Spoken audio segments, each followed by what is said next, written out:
Can you explain for me the neuroscience behind how emotions are expressed in language? Crack open my skull and tell me what my brain is doing in those moments. Great question, Doug. I know you love the neuroscience, so I'm super excited for you to be a part of this episode too. Let's start with a little bit of context on how the nervous system is structured.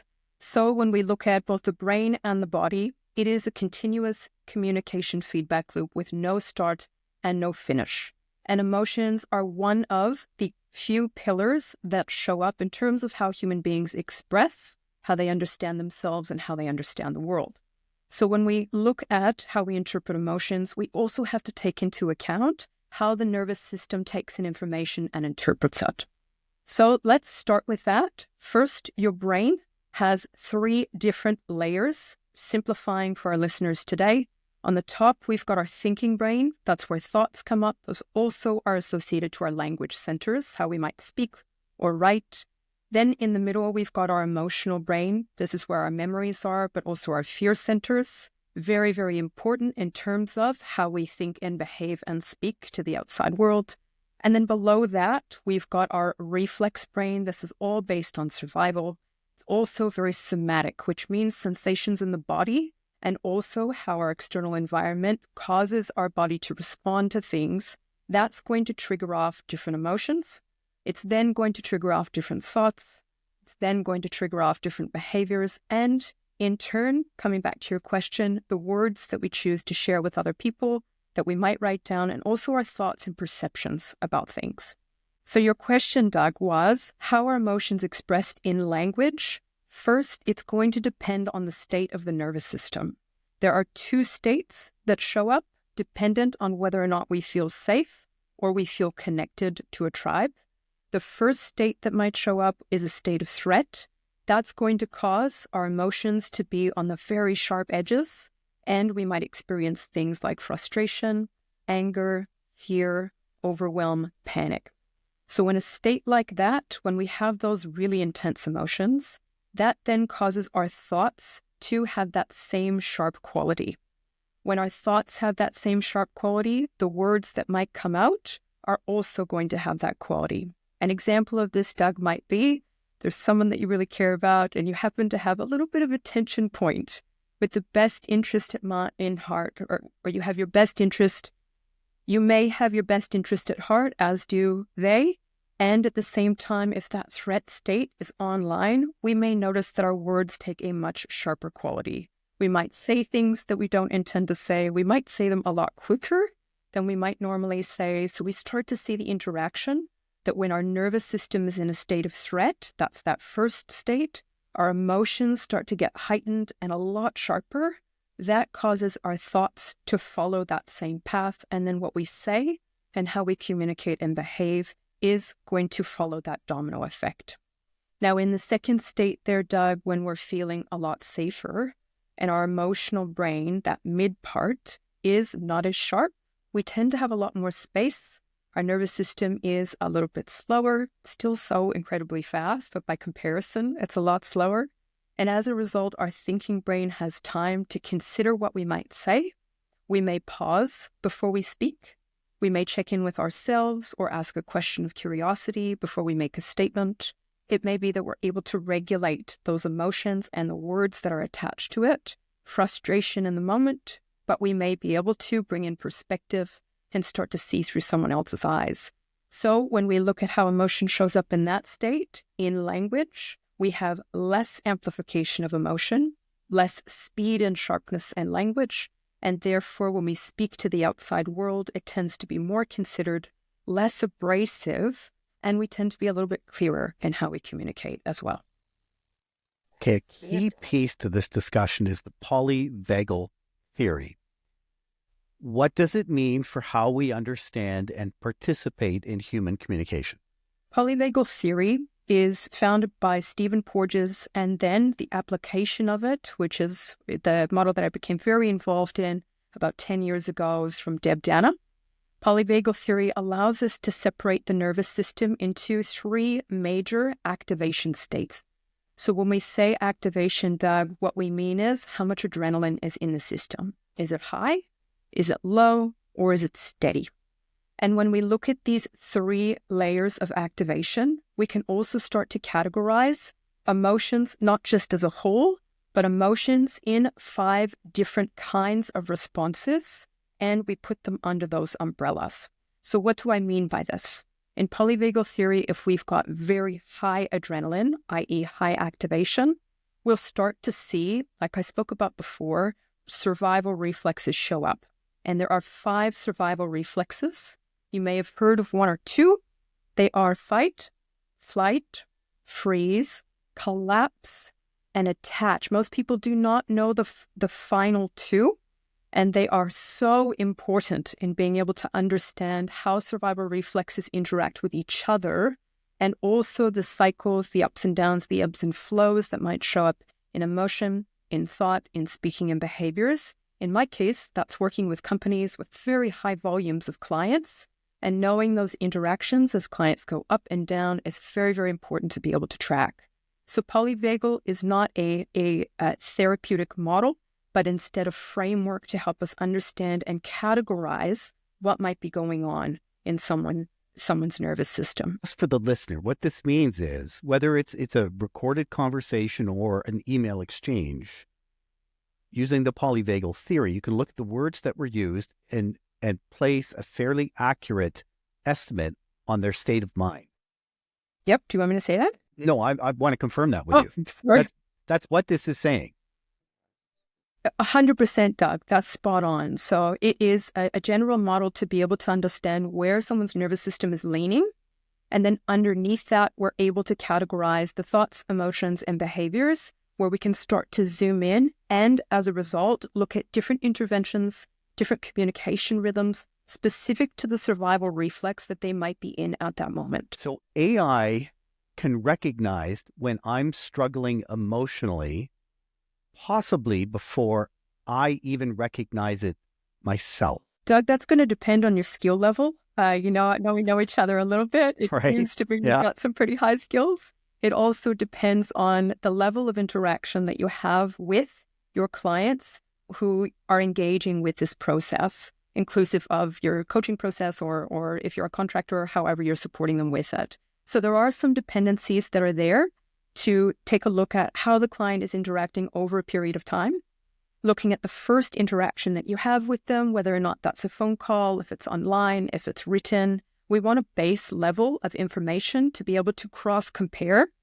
In addition to that, Doug, there are also stock standard patterns across nervous systems as a whole. If you have a nervous system and you have a brain stem, there are going to be very specific patterns that show up that will be, I'm not going to say guaranteed because I'm a scientist, but pretty darn close to guaranteed to let us know which state that you're in.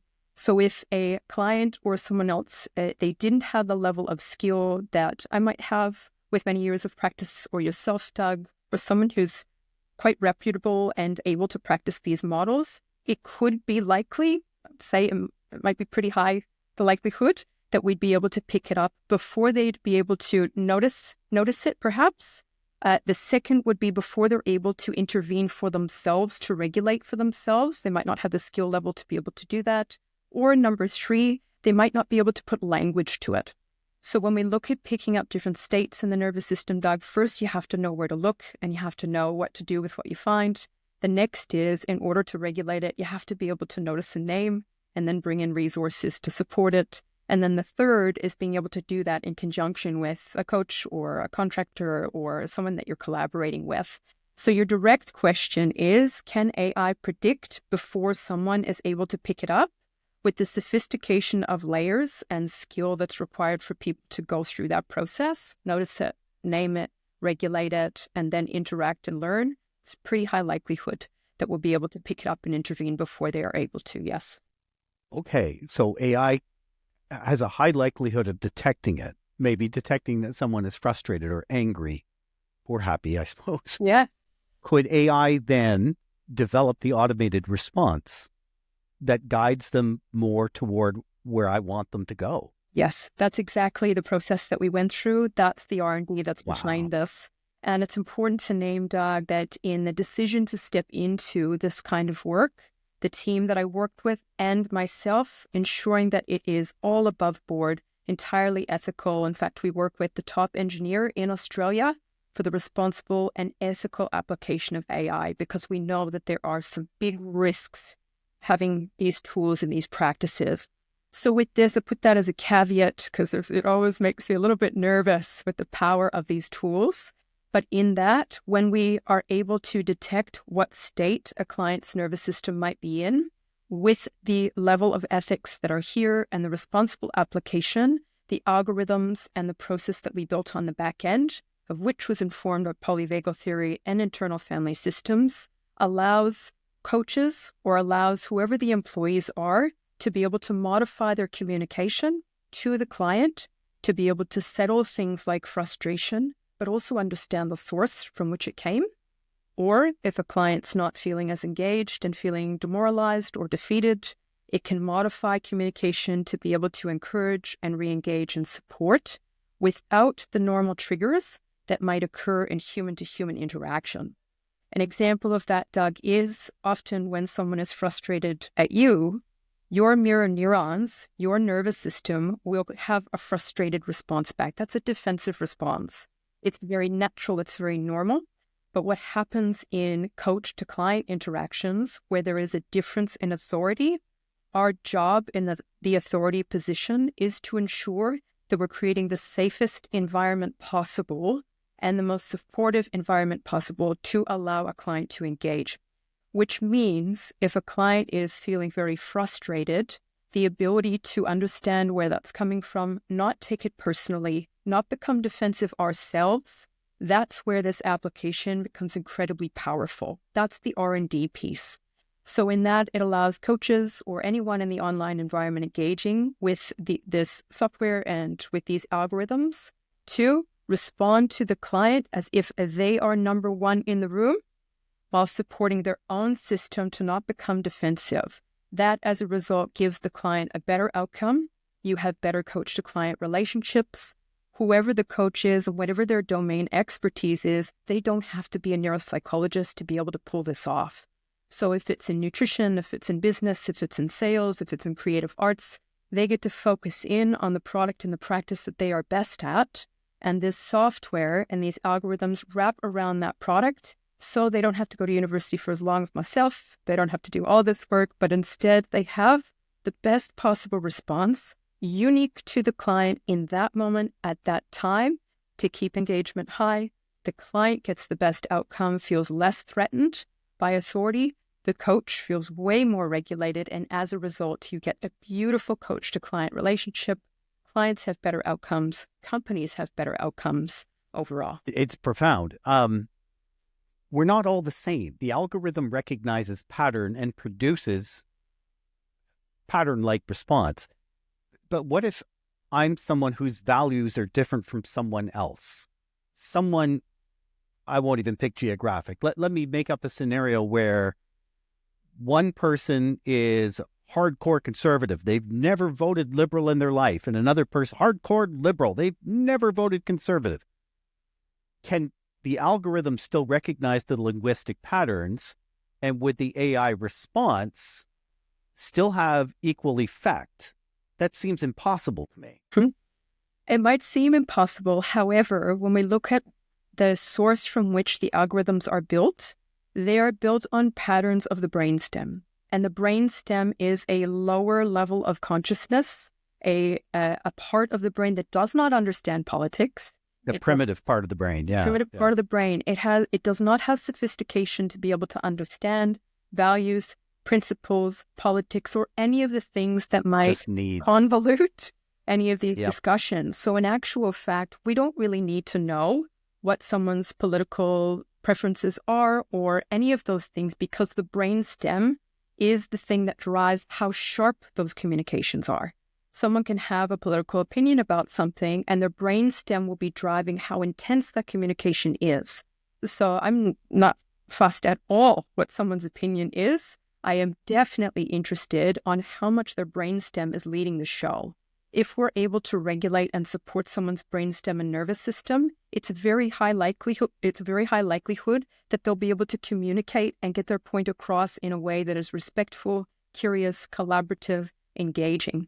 So it's a bit of a lateral step to your question there, Doug, which is, well, can it pick these things up? And to that, I respond, well, it doesn't really matter because the brainstem doesn't know what those things are. As a result, this software and these algorithms cut all of that noise out of the picture and start to look at the primal brain, the primal responses of a human being that might be driving the amplification of those things. If we support that, if we help and regulate that, regardless of what someone's opinion is, background is, we are going to get the best out of that person and the best out of the coach-client interaction.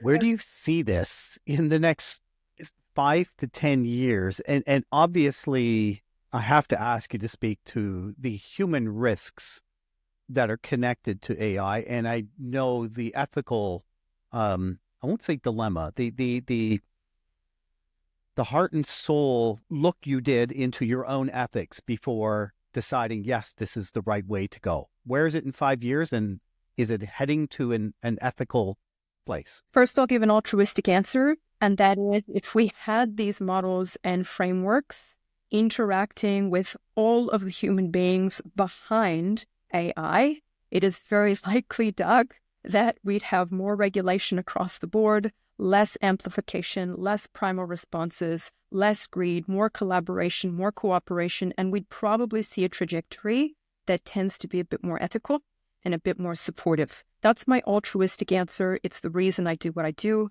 It's also the reason before engaging in this product and designing this software that over a number of years, I would work with someone for 3 years plus before I ever taught this algorithm. The screening process to be able to get to know who they are, to teach them how to be in a state that is ethical, that is responsible, that is taking ownership, that does have other people's best interest at heart. It is very important that these tools are not put in the wrong hands. I think that's really important to say. And I think there's huge risk to it. So little me and our team here, we're doing our very best to engage in the most ethical way, completely above board. Even the experiments that were designed had time limits on it, so we could track and understand what's going on as opposed to just seeing what happened and taking that huge risk. So your question about where it's headed, I think that it is moving very, very quickly. The very small corner of it that I'm in, Doug, my hope is that we can support and help those who are engaging with it to get the best possible outcomes for all. It's not my sense, Doug, that it needs to be a manipulative tool to be able to support companies and clients. In fact, we've seen over and over and over again the ROI of this, so return of investment, retention going up, churn going down, client outcomes. That's what builds an effective business and in turn gives higher profit. It also supports clients in getting the result that they want and need, and both parties win. So in terms of the very dangerous aspects of it, you are gosh darn right. It makes me nervous to talk about. And also for those that might be on the fence, these are tools that allow people to engage in ethical ways where all parties get the best possible benefit. So I haven't answered your question there directly, Doug, because it makes me nervous. I think you answered it fairly well. We're doing whatever I think we can. That's fair. There's an old saying about the brain that it's philosophical. Is that if our brains were so simple we could understand our own brain, we couldn't. And it's just a wonderful paradox to think about. But it feels like maybe we're actually getting closer. Yeah. Yeah, I'm always mindful of the ego saying we understand, give it another 10 years, another 20 years. But it has been my experience, Doug, working with over 3,000 people now across 9 different industries with different elements of this software and these products being used, that these frameworks help us organize and make sense of things to be able to give the best possible option on where a client is at, where a coach is at. I am incredibly hopeful that I can continue to move in this direction. And I'm also hoping that we can compete a little bit with some of the other strains of AI. Extraordinary. Thank you so much for your time today, Michelle. Welcome, Doug.